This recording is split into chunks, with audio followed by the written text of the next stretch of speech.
అంత వైజాగ్ అమ్మా? ఎక్కడ వైజాగ్లో? ఇంకా ఎంత టైం పడుతుంది?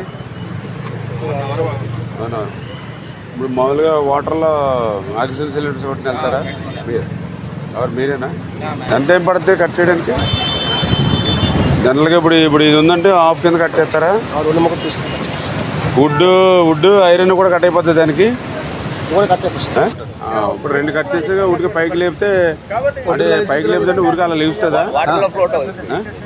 అంటే ఎంత లేపగలుగుతుంది పైకి? రెండు టైపులు బెలూన్లు ఉన్నాయి సార్. అది ఒక టైప్ బెలూన్ ఎయిర్లో ఉంటుంది సార్, 1 మీటర్ హైట్.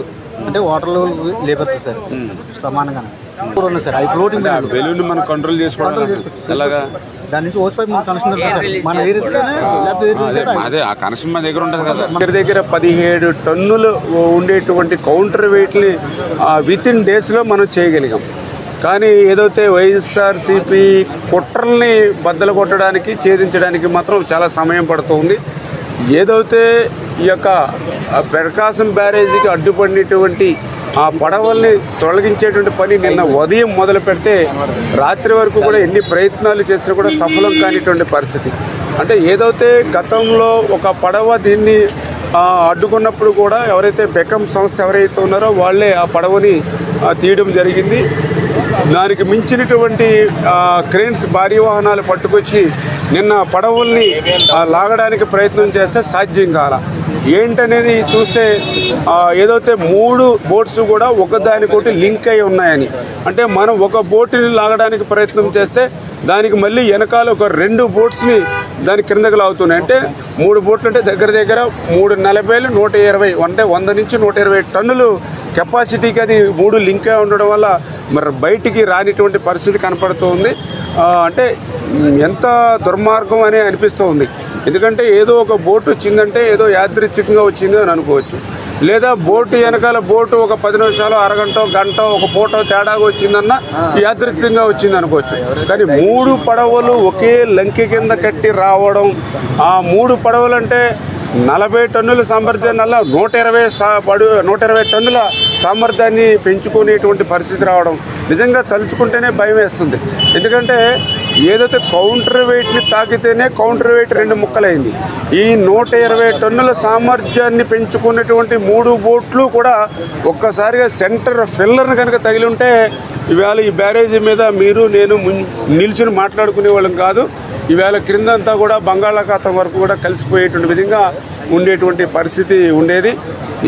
అదేవిధంగా ఇంకొకటి కూడా చెప్తూ ఉన్నారు, ఏదైతే ఆ పడవల్లో శాండ్ కూడా నింపి ఉండొచ్చు అని కూడా చెప్తూ ఉన్నారు. ఈ రకంగా అంటే 5-6 జిల్లాలకు త్రాగునీరు, లక్షల ఆయకట్టుకు సాగునీరు అందించేటువంటి ప్రకాశం బ్యారేజీ దగ్గర 170 సంవత్సరాల నుంచి 100 సంవత్సరాల ఆనకట్టగా 70 సంవత్సరాల బ్యారేజీగా రైతులందరికీ కూడా సేవలు అందించండి. బ్యారేజీ మీద కూడా ఇటువంటి కక్ష ఉందా అంటే చాలా ఆవేదన కలుగుతున్నటువంటి పరిస్థితి. నిజంగా ఇటువంటి దాని మీద గట్టిగా ముమ్మరంగానే దర్యాప్తు జరుపుతాం. ఖచ్చితంగా దోషులు ఎవరైతే ఉన్నారో వాళ్ళని శిక్షించేటువంటి వరకు కూడా వదిలే ప్రసక్తే లేదని చెప్పి తెలియజేసుకుంటూ, ఏదేమైనా ఇప్పుడు ప్రజెంట్ మాత్రం మా ఫస్ట్ ప్రయారిటీ ఏదైతే ఆ బోట్స్ ఏవైతే ఉన్నాయో వాటిని వెలికి తీయాలి. అందుకే ఈవేళ విశాఖపట్నం నుంచి కాకినాడ నుంచి కూడా డ్రైవర్స్ని కూడా తీసుకురావడం జరిగింది. వాళ్ళు చాలా ఎక్స్పీరియన్స్, వాళ్ళు కిందకి లోతులో కూడా దిగి ఆక్సిజన్ సిలిండర్స్ తోటి వర్క్ చేసుకుంటారు. అదేవిధంగా వాళ్ళు కూడా కిందకి దిగినప్పుడు ఆ బోట్ ఏదైతే ఉందో ఇప్పుడు తీయడం సాధ్యం అవ్వట్లేదు కాబట్టి దాన్ని 2 హాఫ్లుగా కట్ చేసేసి, అంటే ఒక బోట్ని 2 కింద కట్ చేసేసే విధంగా ఆ కట్టర్స్ ఇవన్నీ కూడా మెటీరియల్ అంతా కూడా ఇప్పుడే తీసుకుని దింపుతూ ఉన్నాం. ఆ మెటీరియల్ అంతా కూడా కింద ఉపయోగించుకుని ఆ బోట్ని 2 పార్ట్స్గా కట్ చేసేసి ఆ కట్ చేసినటువంటి బిట్ని కూడా మనం పైకి తీసుకురావడానికి ఎయిర్ బెలూన్స్ ఆ టెక్నాలజీని కూడా ఇప్పుడు ఒక్కొక్క ఎయిర్ బెలూన్ కూడా ఒక 10 టన్నుల వరకు కూడా పైకి, అంటే కింద ఉన్నటువంటి దాన్ని కొంచెం వాటర్ లెవెల్కి కొంచెం పైకి లిఫ్ట్ చేయగలిగితే మనం సైడ్ నుంచి ఏదైతే క్రేన్స్ మనం పెట్టుకుని దాన్ని లాక్కోవడానికి అవకాశం ఉంటుంది.